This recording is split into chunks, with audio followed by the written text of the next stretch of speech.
Assalamualaikum warahmatullahi wabarakatuh. Selamat datang pada konten edukatif kali ini.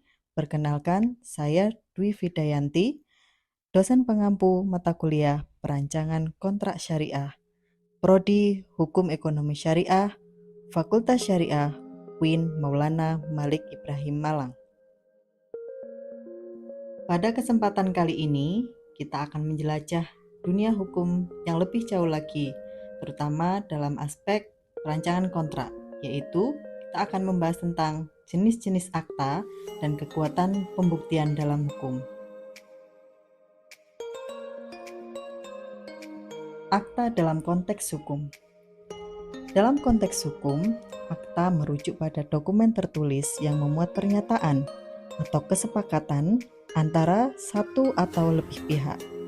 Dokumen ini memiliki peran penting dalam memastikan keabsahan, kejelasan, dan keamanan transaksi atau perjanjian yang dilakukan antara individu, perusahaan, atau pihak lain. Akta memiliki karakteristik tertentu yang menjadikannya sebagai bukti yang sah dalam sistem hukum, terutama hukum kita di Indonesia yang berlandaskan pada Kitab Undang-Undang Hukum Perdata.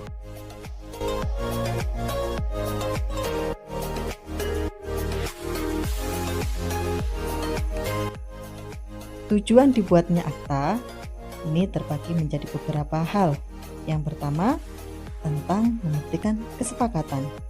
Akta adalah bukti tertulis yang mendokumentasikan kesepakatan atau transaksi yang telah disepakati oleh pihak-pihak yang terlibat. Ini menghindarkan adanya kesalahpahaman ataupun perselisihan di kemudian hari. Kemudian, yang kedua, memastikan kejelasan.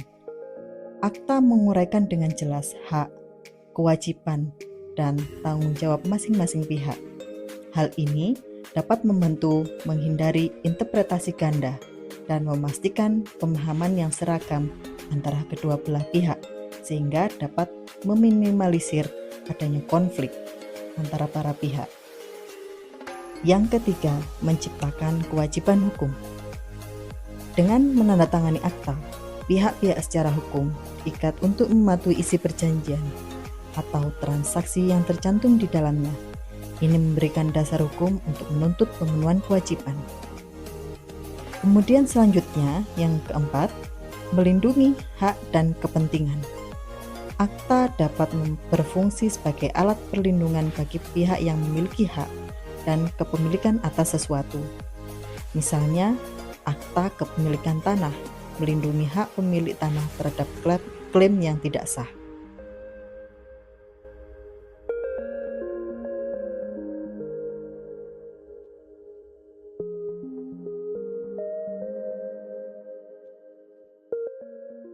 Kita akan membahas tentang jenis-jenis akta.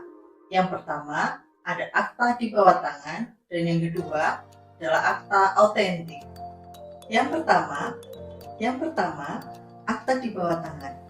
Akta di bawah tangan adalah akta yang dibuat tanpa dihadiri oleh pejabat yang berwenang.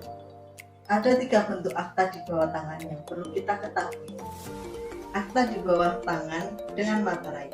Pada jenis ini, para pihak membuat akta perjanjian di atas materai tanpa dihadiri oleh pejabat umum atau pejabat yang berwenang. Yang kedua, yaitu akta di bawah tangan yang didaftar oleh notaris. Kemudian yang ketiga yaitu akta di bawah tangan yang dilegalisasi oleh notaris. Dalam hal ini, notaris menjamin bahwa pihak yang menandatangani kontrak tersebut adalah yang sebenarnya, dan tanggal tanda tangan adalah tanggal yang sesuai yang tercantum di dalam kontrak.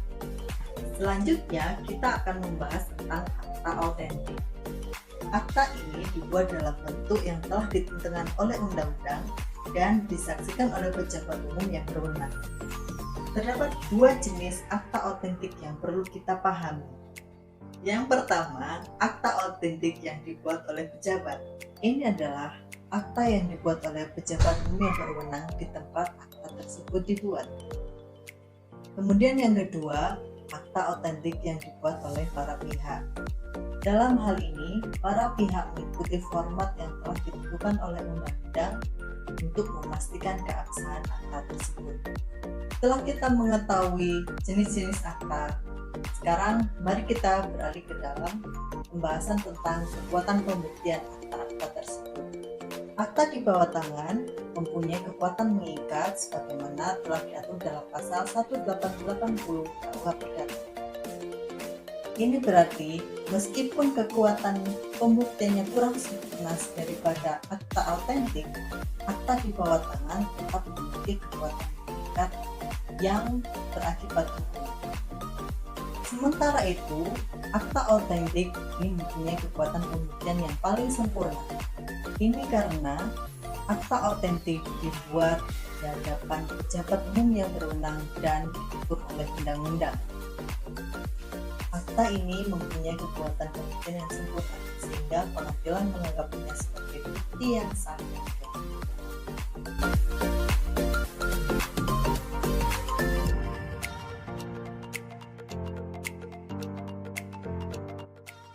Dan pada akhirnya, dalam dunia hukum, akta memiliki peran vital dalam mengatur transaksi, kesepakatan, dan hak-hak individu atau pihak lain. Keabsahan dan kekuatan pembuktian akta memiliki dampak besar dalam menjaga ketertiban dan keadilan dalam masyarakat.